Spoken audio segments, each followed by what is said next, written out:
Bonjour, donc je suis Sébastien Ilovic, le directeur général de Rosobren, donc ingénieur environnement de formation avec 23 ans d'expérience au sein d'un bureau d'études qui s'appelle ADEV Environnement. Alors je vais vous présenter d'abord Rosobren pour vraiment cibler qui on est et ce que nous faisons. Rosobren est avant tout une entreprise spécialisée dans la valorisation en fait, de la biomasse végétale issue des milieux naturels et plus particulièrement issue en fait, de la Phragmite australis, le roseau commun. Donc, plante emblématique en fait des zones humides. Et en fait, toutes ces années durant, nous avons développé un biomatériau à base de roseau permettant en fait de remplacer le plastique pétrole, le plastique pétrosourcé. Donc, notre volonté, c'est vraiment de créer en fait une ressource, à partir d'une ressource, effectivement, un biomatériau qui va permettre en fait de pouvoir créer les produits demain dits biosourcés.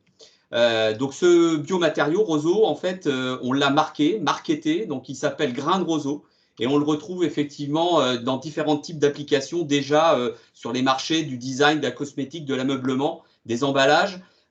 Donc c'est déjà une preuve de concept éprouvée, j'oserais dire, directement là sur les marchés aujourd'hui. Donc en fait le but c'est vraiment de décliner en fait le process. Donc on a un process assez innovant en fait basé plutôt sur une logistique de chaîne de valeur. C'est vrai que c'est important de rappeler que Rosobren est vraiment né, comme je l'ai dit, de l'approche en fait d'écologues et d'ingénieurs de l'environnement plutôt orientés sur la biodiversité, avec une expertise qui est vraiment orientée sur la problématique en fait de gestion des espaces naturels et notamment évidemment de tout ce qui va être entretien des zones humides. Quand on parle d'entretien, en fait, c'est vraiment le fait de venir collecter de la matière qui aujourd'hui va permettre d'être éventuellement composté, mais nous on appelle ça un peu la voie de garage. Donc c'est vrai que derrière, c'était vraiment d'en créer une nouvelle ressource. Donc on parle d'exportation de matière organique. Notre approche réseau nous a permis surtout aussi de développer un vrai savoir-faire. Ce savoir-faire, en fait, on l'a lui aussi nommé. Il s'appelle Derine et ça permet véritablement de transformer en fait toute matière, toute ressource végétale en biomatériaux. Et donc, c'est vraiment sur l'idée de capitaliser sur ce retour d'expérience en fait autour du roseau qu'on a voulu s'inscrire dans le domaine des espèces exotiques envahissantes. En fait, aujourd'hui, cette chaîne de valeur, il faut comprendre qu'elle passe par différentes étapes. Donc, ce qu'on appelait évidemment aujourd'hui cette démarche transversale. En fait, on a deux étapes clés. Une étape effectivement qui est basée dans notre Rosolab, donc là d'ingénierie d'éco-conception, et une étape de transformation de production, notamment de matières premières et de formulation qui est faite directement dans notre unité industrielle donc de Rosobren, la Rosotech. Voilà, qui est située, je ne l'ai pas rappelé, mais on est situé effectivement dans le cœur de la France, à Pouligny-Saint-Pierre, donc vraiment au cœur des entités et de plusieurs régions aujourd'hui administratives. Donc, comme je le citais, la chaîne de valeur se décline plutôt sous un cercle et un cycle vertueux, avec une idée première, en fait, c'est vraiment de rentrer dans le zéro déchet, donc dans le recyclage, et en proposant vraiment une valorisation matière du début jusqu'à la fin. Donc ça, c'est vraiment le schéma sur lequel on est vraiment très vigilant et sur lequel on veut vraiment développer tout type de démarche et de produits. Donc Rosobren s'est intéressé particulièrement aux espèces exotiques envahissantes en raison, je dirais, d'une affirmation du GIEC qui a considéré effectivement la prolifération de ces plantes invasives comme considérée comme la deuxième cause d'extinction des espèces. Donc c'est vrai que ça nous a vraiment interpellés en tant qu'éthologues. Et c'est vraiment un sujet majeur aujourd'hui où on veut contribuer à réduire cet impact sur la baisse de la biodiversité. Donc on s'est vraiment intéressé à essayer de trouver effectivement une synergie, un process en vrai véritablement là adapté et particulièrement à toutes les espèces envahissantes et pas forcément ciblé sur une espèce. Ça, c'est vraiment le point important. Également, le deuxième point, c'est vraiment le sujet que le roseau est considéré au Canada comme une plante exotique envahissante. Donc ça nous a particulièrement interpellés parce que ça veut dire que le roseau fonctionne, en tout cas de par sa prolifération, son implantation, exactement comme celles qui sont considérées comme invasives en France. Donc ça nous a, ou en tout cas en Europe, ça nous a particulièrement interpellés. On s'est intéressé un petit peu à ce qui se passait au Canada. Et puis, aujourd'hui, le manque de ressources véritablement est un vrai sujet. On est trop référence évidemment au plastique pétrosourcé. Et c'est vrai que quand on parle de gestion des espaces naturels, on passe souvent quand même par une phase d'extraction, exportation de matières et de biodéchets. Que là, pour le coup, on se retrouve avec une quantité et un volume très important de biodéchets qui sont finalement pas forcément valorisés avec une grande valeur ajoutée. Donc, on est vraiment parti dans cette démarche, dans ce concept en fait de vouloir trouver une solution d'incitation à l'éradication, c'est-à-dire qu'on est vraiment non pas là pour créer un marché d'opportunités, mais on est vraiment pas un marché de production, mais vraiment un marché d'opportunités. Ça, c'est vraiment clair.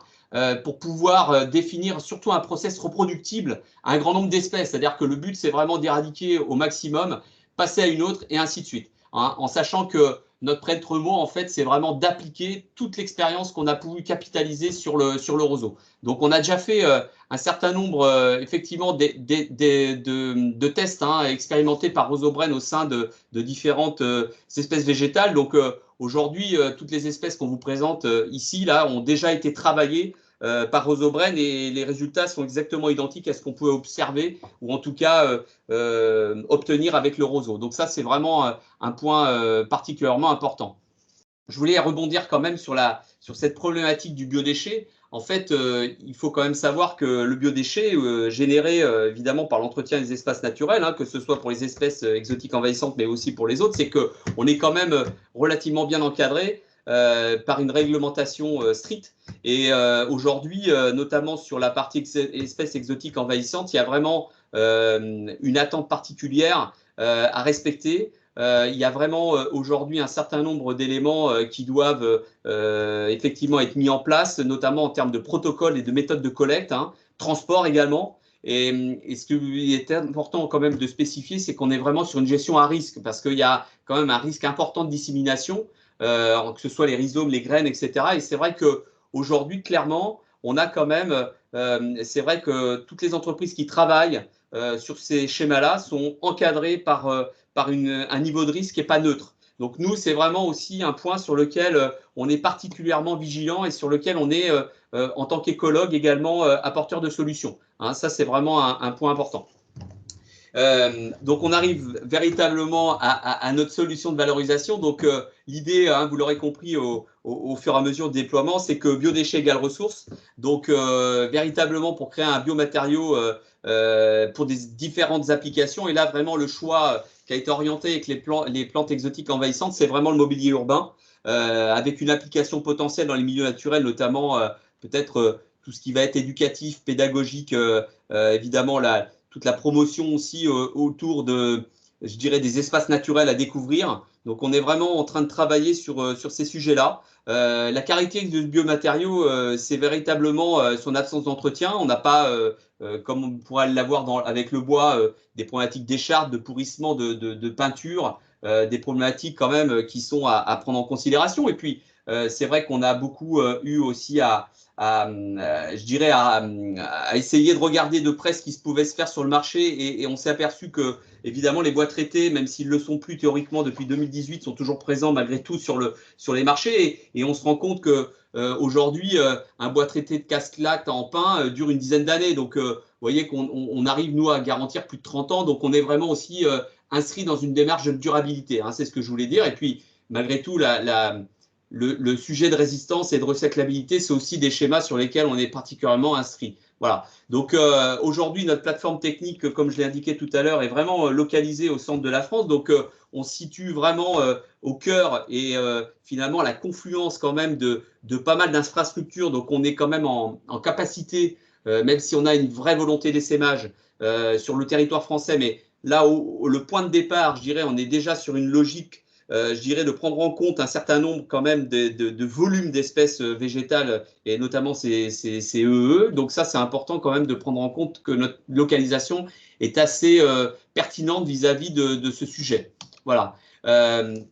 Également, vous déclinez très brièvement la séquestration en fait du carbone. C'est vrai que ce qui est important de prendre en considération, c'est que quand on travaille une ressource végétale, et notamment qui ne rentrent pas dans un schéma de calcination, notamment, on vient l'encapsuler en fait dans un matériau. Aujourd'hui, on utilise des liants à base d'éthylène issu de la chimie verte, essentiellement. On va travailler aussi parfois des liants recyclés. Donc, aujourd'hui, on arrive à plus de 60% quand même en massique de ressources végétales. Donc, on peut vraiment parler de séquestration de carbone. C'est-à-dire vraiment là, pour le coup, on vient encapsuler effectivement du CO2 au sein d'un matériau. Donc ça, c'est vraiment un sujet phare important sur lequel on est vraiment aujourd'hui très attaché. Et puis, dans les étapes, sont des étapes mécaniques essentiellement, avec une étape de formulation. Et c'est vrai que nous, on avait déposé un brevet sur la partie roseau. Donc en fait, on utilise, en tant que détenteur du brevet Roseau-Brenne, on utilise effectivement ce brevet pour pouvoir justement formuler, adapter en fonction de chaque espèce végétale exotique envahissante. Voilà. Donc ça, c'est un point important. Petit exemple autour de la Jussie. Donc évidemment, une phase de collecte, de préparation de matière. Toute la partie process technologique. Donc on voit des classes granulométriques, puisque notre métier, c'est quand même de travailler autour de la réduction de la matière pour la rendre processable. Et puis, une fois qu'elle est processable, elle passe à véritablement là en formulation et on crée la matière première.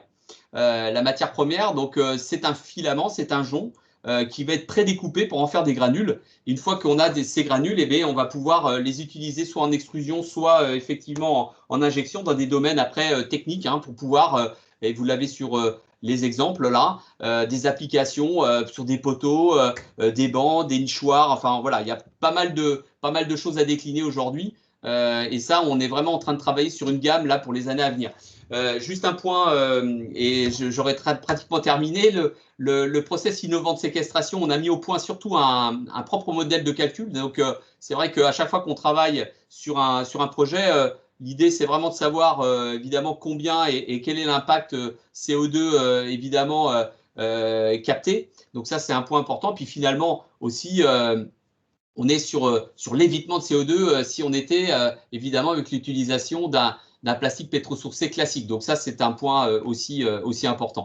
Donc, pour conclure et pour terminer, je pense qu'il faut retenir également, c'est qu'au-delà du process innovant, au-delà du biomatériau qu'on a mis en place, on a vraiment mis en place une démarche, en fait. Une démarche qui est axée effectivement beaucoup aussi sur l'aspect pédagogique, information, sensibilisation. On l'aura vu pendant tout le séminaire, mais on a vraiment besoin encore de faire prendre conscience que les espèces exotiques envahissantes sont vraiment en prolifération, que ça a vraiment un enjeu sur la biodiversité. Et ça, c'est vraiment très important pour nous de vraiment partir du début jusqu'à la fin, c'est-à-dire vraiment de l'audit, d'expertise préalable, puisqu'on est en capacité, en tant que bureau d'études, également sur sa partie ingénierie, de pouvoir prendre en compte et de définir vraiment des protocoles de gestion. Et c'est en fait l'utilisation de ce biodéchet qui en rend aussi un peu cette démarche innovante, parce que ça va nous permettre de créer des produits aussi pour les territoires, puisque l'idée qu'on développe, c'est aussi de se dire que le territoire génère des déchets, même si ce n'est pas forcément ceux qu'on aurait voulu, mais en tout cas, il a généré des déchets, et ce déchet, il peut permettre effectivement de retourner dans un produit qu'on aurait ultérieurement acheté,